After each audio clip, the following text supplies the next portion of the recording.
राधे राधे, जय श्री श्याम। कैसे हो आप लोग? आज सुबह सुबह आयुष बीज बो रहा था भिंडी के। ये 2 दिन से खोद के रखा था यहाँ पे पूरा जगह, और आज भिंडी के बीज बो रहा है। और बाकी 2-3 बीज बोया था, लेकिन उसका मैं वीडियो नहीं निकाली।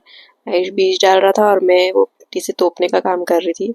और यहाँ पे ये वाले जो प्लांट्स हो गए हैं, इसके बीज में ही डाली थी। बट जितना मैं ऑब्जर्व की हूँ, इसमें कोई मेहनत नहीं लगता है। इसमें बस बीज डाल दो, जहाँ पे भी डाल दोगे वो उग जाता है।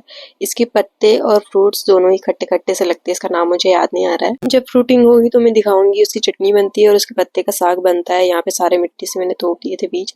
और मम्मी यहाँ पे इस रोज के प्लांट के पीछे पड़ी हुई थी। ये रोज का प्लांट में कितना भी खाद डाल रहे हैं या कटिंग कर रहे हैं, कुछ भी करने से न्यू लीफ तो आ जा रहे हैं, लेकिन फ्लावरिंग नहीं हो रही है। आपस से मम्मी इसका मिट्टी खोद दी थी। आप लोग को इसका कोई सोल्यूशन पता होगा तो कमेंट में बताना। ये हमारे घर के पपीते डेली पक रहे हैं, तो डेली खा ही रहे हैं हम लोग।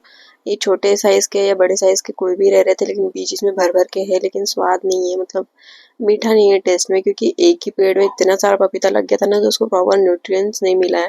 और एक तो वो पेड़ भी इतना लंबा चला गया था, इसलिए भी शायद ये टेस्ट खराब हो गया इसका। आज से 1.5-2 साल पहले मैं पपीते के बीज का फेस मास्क बना के लगाई थी, बट मेरे फेस पे वो बिल्कुल सूट नहीं हुआ था। सेंसिटिव स्किन होने की वजह से इतना जल रहा था 5 मिनट भी मैं नहीं रख पाई थी। रिमूव कर दी थी और पूरा फेस लाल हो गया था मेरा। अभी पपीता तो मैं घर पे सबके लिए कट की थी, लेकिन मम्मी और दीदी खाए नहीं थे, तो वो शाम को मुझे ही सदाना पड़ रहा था। नहा धो के आ गई थी पूजा करने। पहले कान्हा जी का श्रृंगार किया, और आज ये तोरण में का पत्ता सूख गया था, तो पहले वो चेंज कर दी।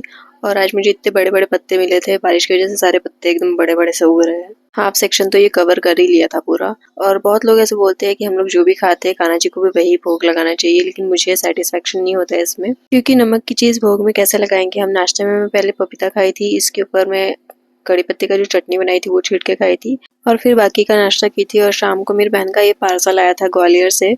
पार्सल मम्मी ओपन की थी। मम्मी बोल रही थी कि उस टाइम वीडियो क्यों नहीं बनाई। वो कोई भी न्यू चीज ट्राई करे तो उसका पहले स्मेल लेके देखते हैं। स्मेल से ही हम लोग उसको जज करने लग जाते हैं कि अच्छा लगेगा कि नहीं लगेगा। दीदी को स्मेल वाइज ही अच्छा नहीं लग रहा था, तो ये बोली कि खा पाएंगे या नहीं। क्लास खत्म होने के बाद मैं कुछ टाइम तक वहीं बैठे रहती हूँ। कुछ टाइम क्या, रात भर तक मैं वहीं बैठे रहती हूँ। दोपहर से लेके शाम तक मेहंदी का ही वर्क करते करते ऐसे गले में पूरा पेन होने लगता है, झुके झुके।